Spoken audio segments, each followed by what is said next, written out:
گیا. کیا کیا زیادتیاں نہیں کی. 700 صحابہ حرہ کے واقعہ میں شہید کیے یزید نے, اور 10,000 تابعین شہید کیے. مسجد نبوی میں ممبر رسول کے ساتھ گھوڑے باندھے, اور وہ ممبر رسول اور مصلی رسول کے قریب لیڈ کرتے رہے. حضرت سعید عبد المسیب فرماتے ہیں میں نابینا تھا اور حضور کے روضہ انور کے پاس بیٹھا تھا, اور یزید کے سپاہی آتے, جو بھی مسجد میں نظر آتا پکڑ کے لے جاتے.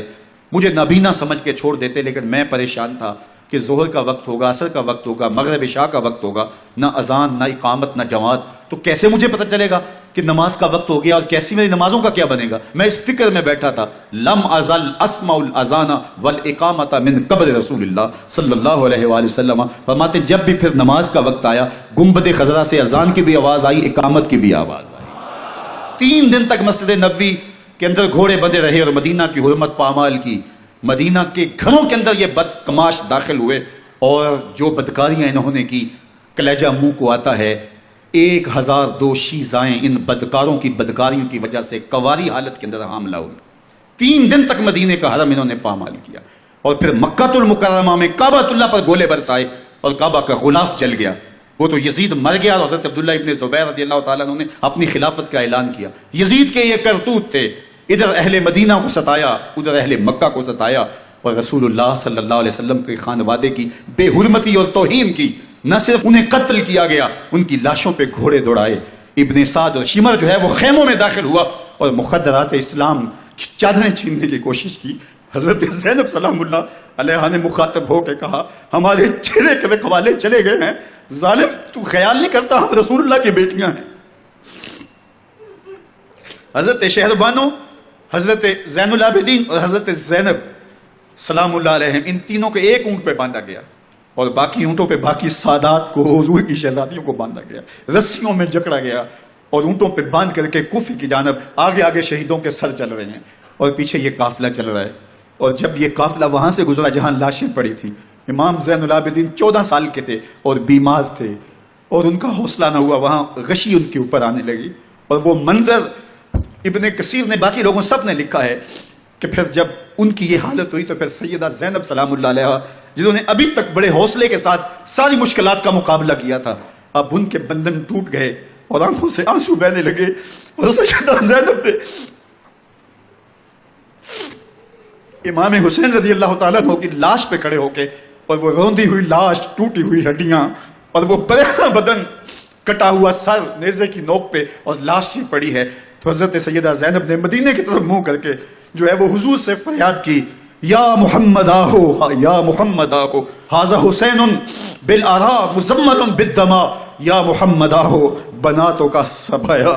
رسول اللہ, اے پیارے آقا, یا جد آہو, اے ہمارے نانا محترم, یہ دیکھیے آپ کا حسین پڑا ہوا ہے, بدن سے کپڑے اتار لیے گئے, خاک ہوائیں اڑا رہی ہیں, اور اس کے اوپر چادر جو ہے وہ مٹی کی پڑ گئی ہے. حضور آپ کی اولاد کاٹ دی گئی, اور پھر کہا بناتوں کا سبایا, حضور دیکھیے آپ کی بیٹیوں کے ہاتھ باندھ دیے گئے ہیں, اونٹوں پہ کس دیا گیا ہے, سر شہیدہ آگے آگے چل رہے ہیں, اور حضرت سیدنا امام حسین کا آگے آگے سر ہے. راستے کے اندر ایک جگہ آئی, رات گزری, اور ان کو اتارا گیا. رات کا موقع تھا, ایک خاتون آئی اور اس نے کوئی کھانا پیش کیا ان کو, اور کہا کہ میں کسی زمانے میں حضرت سیدہ فاطمہ تو زہرا کی نوکری کیا کرتی تھی, ان کی لونڈی تھی, ان کی کنیز تھی, اور آج مجھے پتا چلا کہ آپ لوگ گزر رہے ہیں, تو میں نے کہا کہ میں اپنی مخدومہ کے خاندان کی خدمت کروں.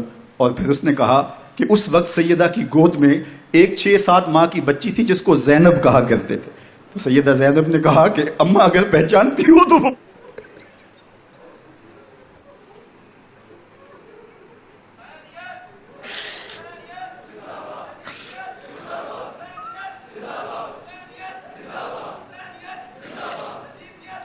یہ تاراج اور لٹا ہوا کارواں پھر وہاں سے کوفے میں کیسے پہنچا, اور کوفے کے اندر سیدہ زینب سلام اللہ علیہ نے وہ یزید کے دربار میں, ابن زیاد کے دربار میں وہ جرأت آمیز جو باتیں کہیں, اللہ اکبر, زینب کی زبان میں علی کی خطابت بول رہی تھی, اور پھر دشمن اور دوست سارے رونے لگے, اور وہ کیا دل گداز منظر تھے.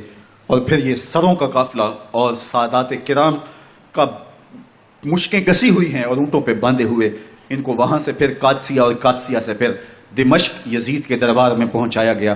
اور وہاں سے یہ لٹے ہوئے خانمہ برباد تاراج لوگ مدینہ المنورہ میں کیسے پہنچے اور اہل مدینہ نے کیسے استقبال کیا، اور وہ منظر کتنا دلگداز تھا جب اہل مدینہ زینب سے پوچھتے تھے زینب حسین کہاں ہے؟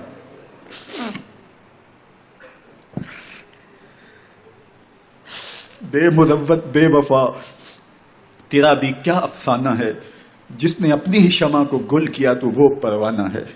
اپنے پیغمبر کے شہزادوں کو اور اپنے پیغمبر کی شہزادیوں کو جو دکھ اس امت نے دیے، یہ کائنات کی ایک انوکھی داستان ہے۔ اللہ ہمیں اسوہ شبیری پہ عمل کی توفیق عطا کرے اور ان کے نقوش پاک کی برکتیں دے، اہل بیت کی محبت ہماری روحوں میں جذب کر دے، اور جس عظیمت کے ساتھ، جس حوصلے کے ساتھ انہوں نے دکھوں کو جھیلا، جو دہکتی آگ کے شعلوں پہ سویا وہ حسین، جو جواں بیٹے کی میت پر نہ رویا وہ حسین، جس نے سب کچھ کھو کے کچھ نہ کھویا وہ حسین، مرتبہ اسلام کا جس نے دوبالا کر دیا، خون نے جس کے دو عالم میں اجالا کر دیا، جو کہ سوزے غم کو سانچے میں خوشی کے ڈھال کے مسکرایا موت کی آنکھوں میں آنکھیں ڈال کے۔ اے حسین ابن علی تم پر سلام، نازش آل نبی تم پر سلام۔ ذرا میرے ساتھ یہ پڑھ لیجئے، اے حسین ابن علی تم پر سلام، نازش آل نبی تم پر سلام، تم پہ لاکھوں رحمتیں لاکھوں سلام، اے شہیدان محبت کے امام، لالا گو لالا بدن لالا کفن، اے چمن اندر چمن، زندگی ہی زندگی تیری حیات، اے حیات اندر حیات، افتخار ملت بیضا ہے تو، رب کعبہ کی قسم یکتا ہے تو، فخر کا دل میں دریچہ باز کرنا چاہیے، جن کا تو آقا ہے ان کو ناز کرنا چاہیے۔ وآخر دعوانا ان الحمدللہ۔